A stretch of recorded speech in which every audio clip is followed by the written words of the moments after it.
Gerald Anderson tinulungan ang ilang batang binaha dahil sa Bagyong Karina.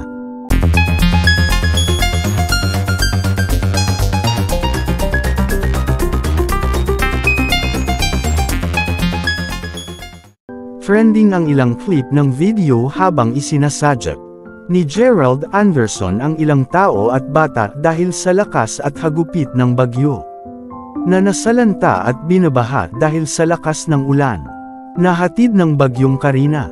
Sa kabila ng kasikatan, may mga ibang tao talagang sikat na mas iisipin ang kapakanan ng ibang tao at pagmamalasakit sa ibang tao na nangangailangan ng tulong.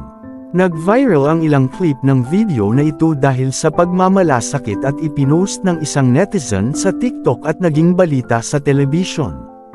Dahil sa video na ito, marami rin mga tao ang humanga sa tapang ni Gerald. Marami ring mga basher ang natigil at nabaitan kay Gerald.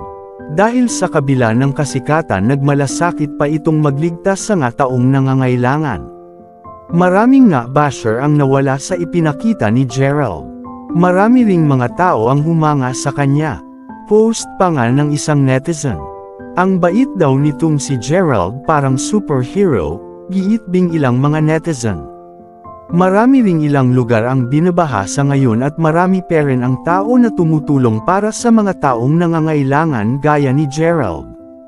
Kahit na napakalakas ng baha, hindi sila natatakot kagaya ni Gerald na harapin ang baha at pagsubok na ito na dala ng Bagyong Karina.